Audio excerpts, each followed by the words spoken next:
Buenas tardes, amores. Me estoy trabando. Sí. Buenas tardes, profe. Hola, amor, buenas tardes. Estoy un poco... Buenas tardes, profe. Buenas tardes, profe. Buenas tardes, buenas tardes. Buenas tardes, profe. ¿Cómo están, chicos? Buenas tardes.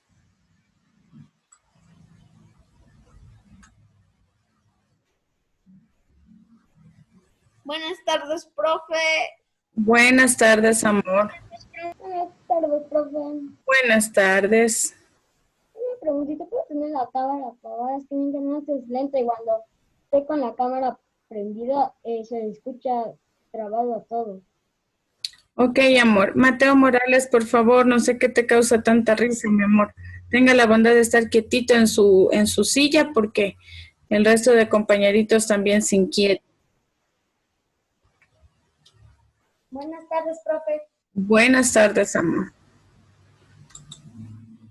Vamos a terminar de admitir a los compañeritos. Estamos 31, 32 participantes. Sí, amor, con lo que me decía de la cámara no hay ningún problema. Puede desactivar la cámara, pero usted sabe que su responsabilidad es escuchar la clase, ¿no? Con todo, el proceso queda grabado en el Classroom para que usted lo pueda visualizar. Si tal vez sale por A o B, por fallas de internet, sale del Zoom, ¿no? Usted ya sabe que usted puede realizar, ver esa clase por medio del Classroom, ¿sí? Bueno. Vamos a iniciar, chicos, nuestra actividad del día de hoy. Voy a detener mi video para iniciar compartiendo pantalla, ¿sí? Luego, nosotros podemos participar en preguntas o lo que usted desee que no le haya quedado muy claro durante el proceso de la clase, no porque interfiere, ¿sí? Entonces, sí hay un poquito de baja calidad del internet, entonces tenemos que aprovechar al máximo, queridos estudiantes, ¿sí? Entonces, bueno, voy a compartir pantalla. Me permite, listo. Ahora sí, extendamos un poquito la diapositiva. Iniciamos. Acordémonos que estamos ante la santa presencia de Dios, adorémosle.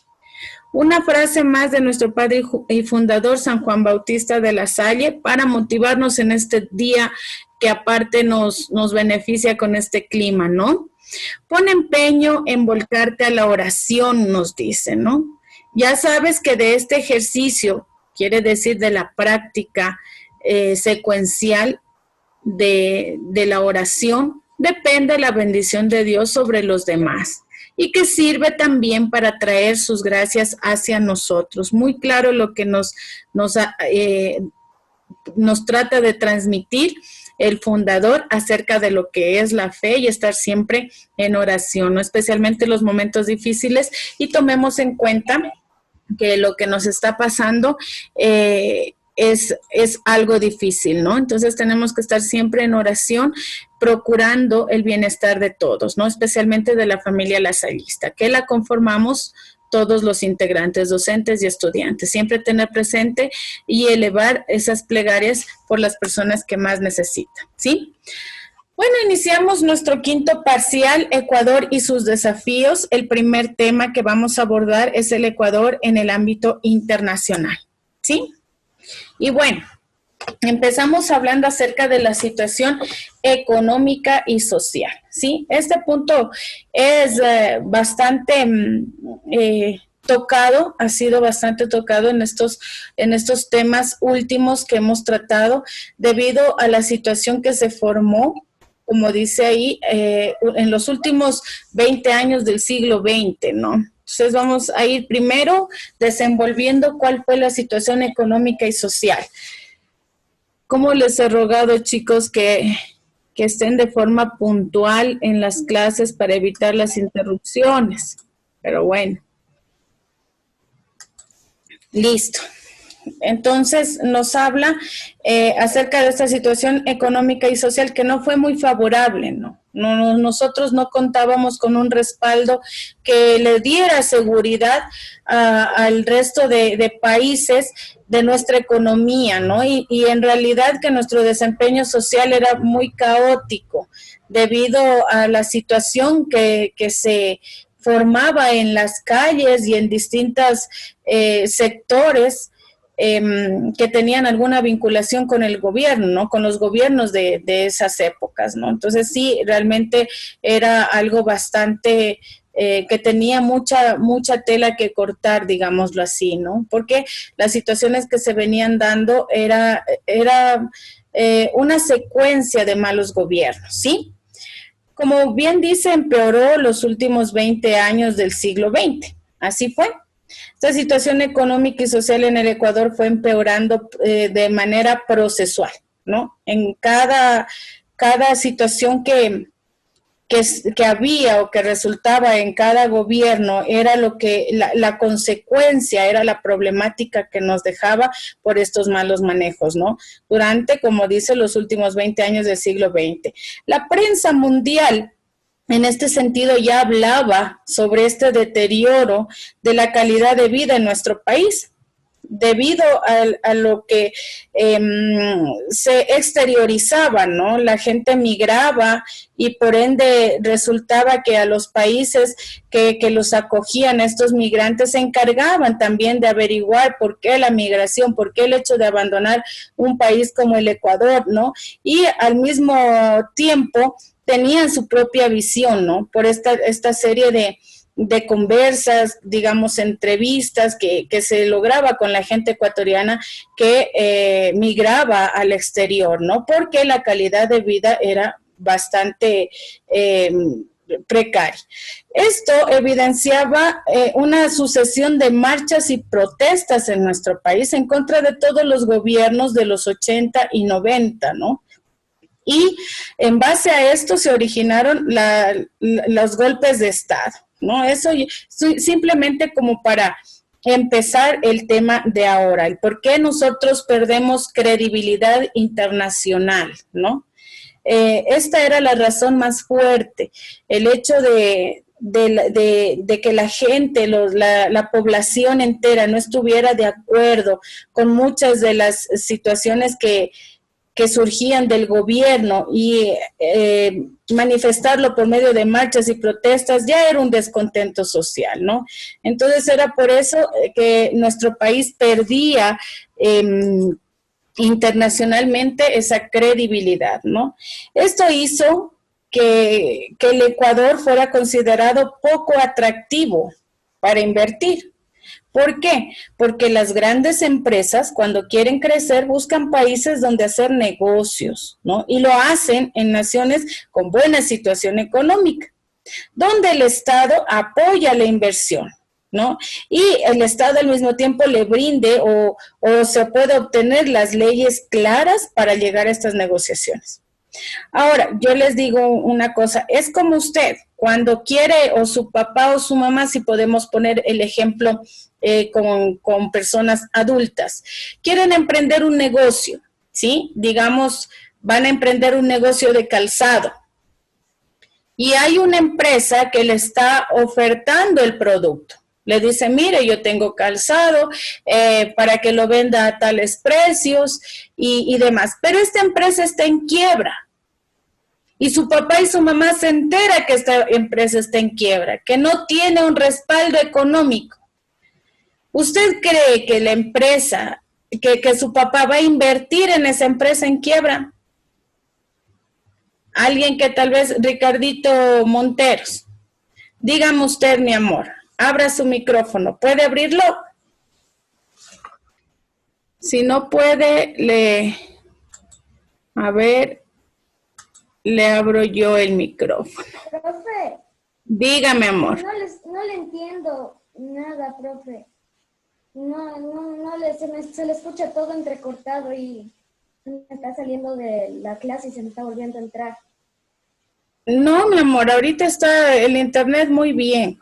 Pero bueno, alguien tal vez que me haya escuchado puede activar su micrófono y decirme, contestarme el ejemplo que cité.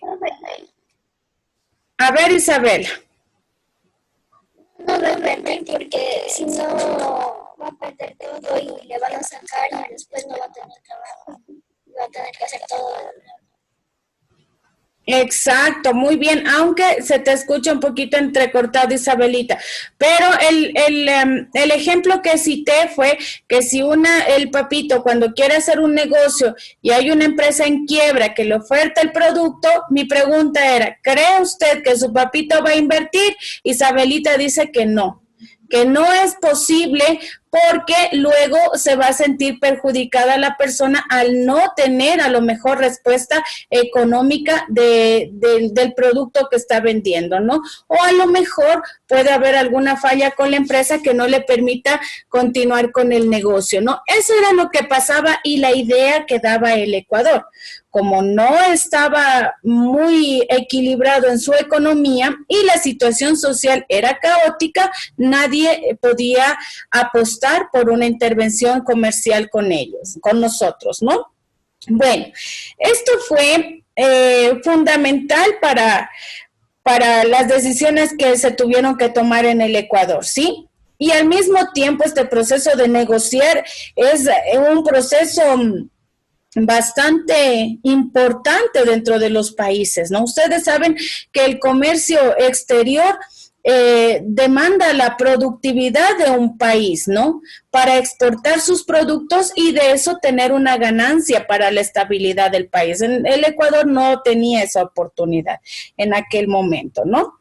Entonces, debido a esto, muchas empresas de trabajo dan empleo a muchas personas, ¿no? Y aportan con tecnología y conocimiento para mejorar esta industria y desarrollar las exportaciones.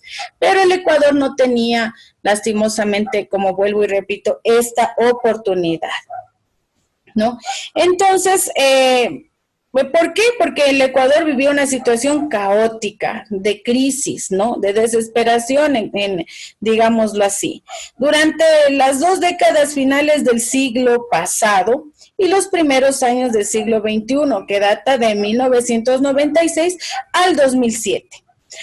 ¿Por qué? Porque hubo más de 7 presidentes, ¿sí? Entonces, al haber esta rotación, sacar y poner presidentes, hacía que vean al Ecuador como un país inestable, como que nadie lo podía gobernar. Y usted sabe que para todos esos negocios, usted necesita una cabeza, ¿no? Necesita un jefe, un líder. ¿Sí? Pero si ese líder lo sacaban y lo ponían como querían, imagínense, entonces nosotros prácticamente ya nos estábamos convirtiendo en un país no serio para este tipo de actividades, ¿no? Entonces, ningún inversionista que necesitaba consolidar estas negociaciones de forma seria iba a querer tener negocios en un país tan inestable, tan problemático en aquellos momentos, ¿no? Porque las empresas necesitan tener claras las reglas del juego para saber cuál va a ser su margen de ganancia o de pérdida total, ¿no?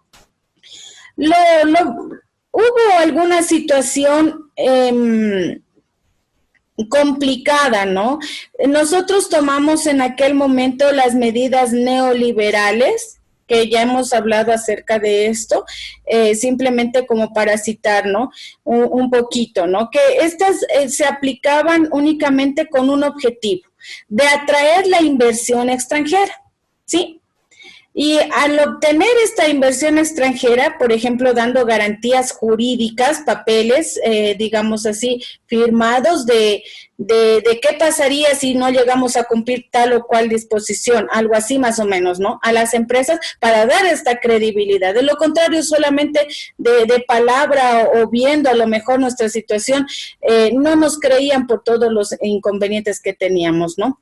Pero estas medidas neoliberales no tuvo buenos resultados, al contrario. Los recursos del país fueron demasiado exprimidos, ¿sí? Y esto perjudicó a la mayoría de la población ecuatoriana. ¿no? Entonces, una serie de situaciones que llevaron a nuestro pobre Ecuador a ser en vez de ser algo bueno, positivo, al contrario, ¿no? Lo veían de una forma como que no confiable, ¿no? Y imagínense a quién le va a gustar dar una imagen de desconfianza, ¿sí? Entonces, en este tiempo, al estar envueltos en golpes de Estado, de a lo mejor prescindir de la función de presidente de alguno de los mandatarios que teníamos, y en esa serie de inconvenientes, llega al poder Alianza País, ¿sí? El nombre del Ecuador empezó a ser relacionado con aspectos positivos. Líder de este movimiento político fue el señor Rafael Correa, ¿no? El economista Rafael Correa.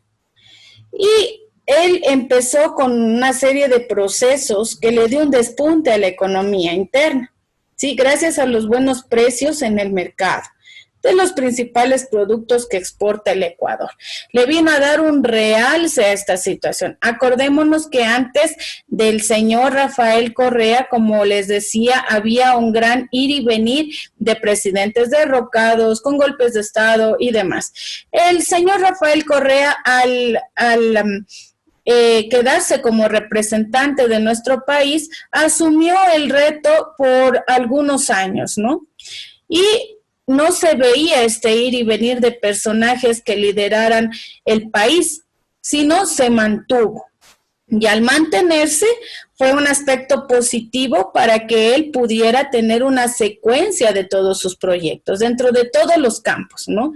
Sea el campo de salud, el campo de educación y el campo de vivienda, que son los sectores más vulnerables que presenta cada país. En fin, aunque teníamos estos aspectos positivos, el nivel de inversión extranjera en el país es uno de los más bajos de la región. Esto según los informes anuales sobre inversión extranjera directa que da el IED. Vamos a ver qué significa esto de la inversión extranjera, ¿sí? Sus siglas son IED. Y esto significa la inversión extranjera directa. En la socialización es la colocación de capitales a largo plazo en alguna parte del mundo para la creación de empresas agrícolas, industriales y de servicios, con el propósito de internacionalizarlos, ¿sí? Y para que este informe tenga validez, quien lo elabora es la Comisión Económica para América Latina y el Caribe, CEPAL. Vamos a admitir a un compañerito más y continuamos. A ver a qué se refiere con CEPAL, ¿sí? La CEPAL también son siglas. La CEPAL significa Comisión Económica para América Latina y el Caribe. Es un organismo dependiente que depende de la Organización de las Naciones Unidas, responsable de promover el desarrollo económico y social de la región, ¿sí? Entonces, tiene una responsabilidad muy grande dentro de lo que figura la acción con nuestro país, ¿no? Entonces, eso significa la CEPAL. Y fue creada en 1948. Se dedica a la investigación económica, ¿no? Entonces, el informe lo elabora la CEPAL acerca de todo lo que se llevó a cabo durante el proceso que se obtuvo con la inversión extranjera directa, ¿sí? Es como una especie de apuntes, digámoslo así, de los procesos económicos que tuvo, si fueron positivos o negativos, ¿sí? Entonces, de eso se encarga la CEPAL y da este informe, ¿sí? Bueno, continuamos. El Ecuador forma parte de varios organismos internacionales para la integración, ¿sí? Esta es una parte muy importante que nosotros debemos saber. Aquí, chicos, empieza una serie de siglas, ¿sí? Que nos permite a nosotros darnos cuenta o por lo menos entrar en una consulta o una constante, digámoslo así, no preocupación, pero sí algo que nos mueve a nosotros a preguntarnos por qué tenemos tantos organismos o somos pertenecientes a tantos organismos para salir de nuestra crisis, ¿no? Entonces, cada uno de ellos tiene su función y cada uno de ellos nos explica qué es cuál es el proceso que tiene con nuestro país, ¿no? Por ejemplo, hablamos primero de lo que tiene que ver con el CAN, ¿sí? Vamos a ver qué significa el CAN. El CAN es la Comunidad Andina. Antes del 1996 fue conocida como Pacto Andino. Se cambió su nombre, ¿no? Esta es una comunidad política constituida en régimen de organización internacional, nacida para alcanzar un desarrollo integral. Volvemos al tema del desarrollo integral, de todo lo que tenga que ver con unión, ¿no? Equilibrado, algo que sea igualitario, ¿no?